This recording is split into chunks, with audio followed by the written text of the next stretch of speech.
Welcome to GC Educational Channel, and from today onwards, we will learn about AI tools. Today, let's start with learning about ChatGPT. It was available in both languages, Telugu and English. If you want to learn in English, go to this description. I've given the link. అందరికీ స్వాగతం.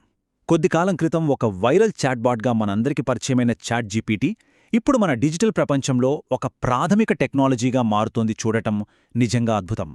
ఇది మనం సమాచారం తీసుకునే విధానాన్ని, మనం పనిచేసే పద్ధతిని, చివరికి మనం ఒకరితో ఒకరం మాట్లాడుకునే విధానాన్ని కూడా పూర్తిగా మార్చేస్తోంది.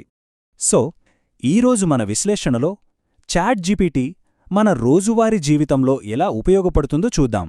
ఆ తర్వాత దీని వెనుకున్న ఆ మ్యాజిక్ ఏంటో, దానికసలు ట్రైనింగ్ ఎలా ఇస్తారో తెలుసుకుందాం. ఇక చివరగా భవిష్యత్తులో ఇది ఒక కొత్త ఆపరేటింగ్ సిస్టంలా ఎలా మారబోతోంది, మరి దానివల్ల వచ్చే లాభనష్టాలేంటో కూడా చర్చిద్దాం. ఓకే, ముందుగా అసలు విషయంలోకి వెళ్దాం.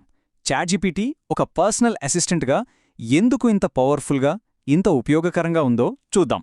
దీనికున్న మొదటి సూపర్ పవర్ ఏంటంటే సమాచారాన్ని సంగ్రహించడం.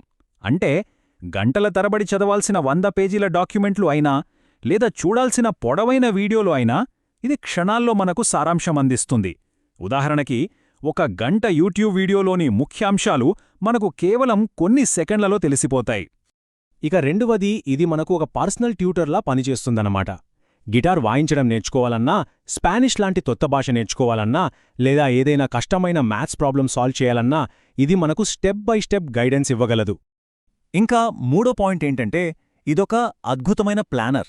నెక్స్ట్ వెకేషన్ కోసం ఒక డీటెయిల్డ్ ప్లాన్ కావాలన్నా, లేదా వారానికి సరిపడా మీల్ ప్లాన్ కావాలన్నా, మన డైలీ లైఫ్లోని కాంప్లెక్స్ విషయాలను ఆర్గనైజ్ చేయడంలో ఇది చాలా బాగా హెల్ప్ చేస్తుంది. సరే, బాగుంది. కానీ ఇన్ని అద్భుతమైన పనులన్నీ ఇది నిజానికి ఎలా చేయగలుగుతోంది? అసలు దీని వెనకున్న టెక్నాలజీ ఏంటి? ఆ రహస్యమేంటో ఇప్పుడు చూద్దాం. చాట్ జీపీటీ వెనుక ఉన్న అసలు బ్రెయిన్ ఒక లార్జ్ లాంగ్వేజ్ మోడల్. దీనినే మనం షార్ట్గా LLM అంటాం. దీన్ని ఒక భారీ డిజిటల్ లైబ్రరీలా ఊహించుకోండి. ఇంటర్నెట్లో ఉన్న దాదాపు మొత్తం సమాచారంతో దీనికి ట్రైనింగ్ ఇచ్చారు. అందుకే ఇది ఆల్మోస్ట్ ఏ టాపిక్ గురించైనా మాట్లాడగలదు. అయితే అసలు విషయమేంటంటే, ఇంత పెద్ద సంక్లిష్టమైన సిస్టమ్ అంతా కూడా ఆశ్చర్యంగా ఒక చాలా సింపుల్ సూత్రం మీద నడుస్తుంది. దాని ప్రధాన పని ఏంటంటే, తర్వాతొచ్చే పదం ఏదైతుంటుందో ఊహించడం. అంతే.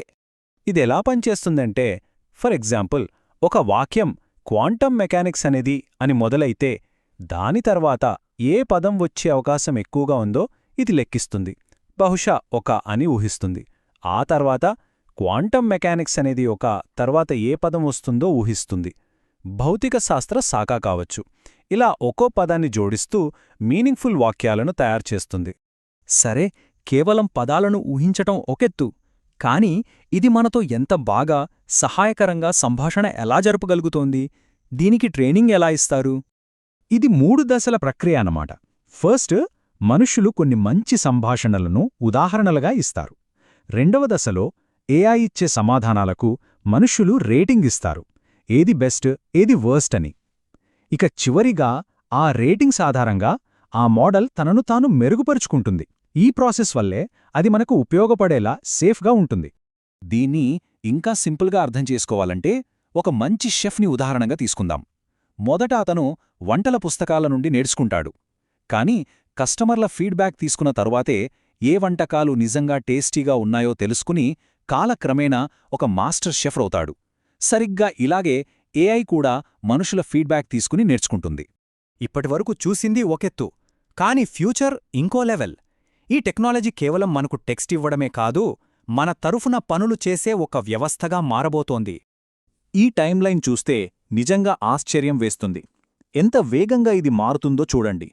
కేవలం 6 ఏళ్లలో ఒక సింపుల్ టెక్స్ట్ జనరేటర్ నుండి ఇమేజెస్ను అర్థం చేసుకునే మోడల్గా, భవిష్యత్తులో మన తరఫున పనులు చేసే ఒక ఏజెంట్గా ఇది పరిణామం చెందుతుంది.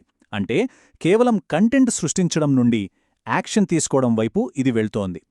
అంటే 2026 నాటికి అన్ని పనులకు ఒకే మోడల్ కాకుండా ఒక్కో పనికి ఒక్కో స్పెషలిస్ట్ మోడల్ ఉంటుందన్నమాట. క్రియేటివ్ రైటింగ్ కోసం ఒకటి, కష్టమైన సైన్స్ ప్రాబ్లమ్స్ కోసం మరొకటి, ఇంకా ఆన్లైన్లో ఫామ్స్ నింపడం లాంటి పనుల కోసం ఆపరేటర్ అనే మరో మోడల్. ఇదెలా ఉందంటే, ప్రతి పనికి ఒక స్పెషలిస్ట్ ఎక్స్పర్ట్ని పెట్టుకున్నట్టు. అయితే ఇంత పవర్ఫుల్ టెక్నాలజీ మన సమాజంలో ఒక ముఖ్యమైన భాగంగా మారుతున్నప్పుడు ప్రతి నాణానికి రెండు వైపులున్నట్టే దీనిక్కూడా లాభానష్టాలున్నాయి. ఒకవైపు చూస్తే లాభాలు చాలా ఉన్నాయి. మన పని సామర్థ్యం విపరీతంగా పెరుగుతుంది, ఎక్స్పర్ట్ నాలెడ్జ్ అందరికీ అందుబాటులోకి వస్తుంది. కాని మరోవైపు చూస్తే కొన్ని ప్రమాదాలు కూడా ఉన్నాయి. మనం మన నైపుణ్యాలను వాడకపోవడం వల్ల అవి తగ్గిపోవడం, పని ఒత్తిడి పెరగడం, ఇంకా మన ప్రైవసీకి కొత్త ముప్పులు రావడం. ఇక్కడే అసలు పాయింటుంది. అదే ప్రొడక్టివిటీ పారాడాక్స్. అంటే మన పనులు చాలా ఫాస్ట్గా అయిపోతాయి, కానీ అదే సమయంలో మన మీద మరింత పనిచెయ్యాలనే ఒత్తిడి ఇంకా పెరిగిపోతుంది. ఇక ఖర్చు విషయానికొస్తే అత్యంత పవర్ఫుల్ మోడల్స్ వాడాలంటే నెలకు దాదాపు $200 అవుతుంది. దీనివల్ల ఏమవుతుందంటే ఒక కాగ్నిటివ్ డివైడ్, అంటే ఒక జ్ఞానపరమైన అంతరం ఏర్పడుతుంది. అంటే ఈ టూల్స్ కొనగలిగేవారికి కొనలేనివారికి మధ్య అవకాశాల్లో చాలా పెద్ద గ్యాప్ వస్తుంది. కాబట్టి చివరిగా మనం ఆలోచించాల్సిన ప్రశ్న ఒక్కటే: ఏఐ మనకు ఒక కాగ్నిటివ్ పార్ట్నర్గా మారుతున్న ఈ టైంలో ఫైనల్ కంట్రోల్ మన చేతుల్లోనే ఉండేలా చూసుకోవడం ఎలా?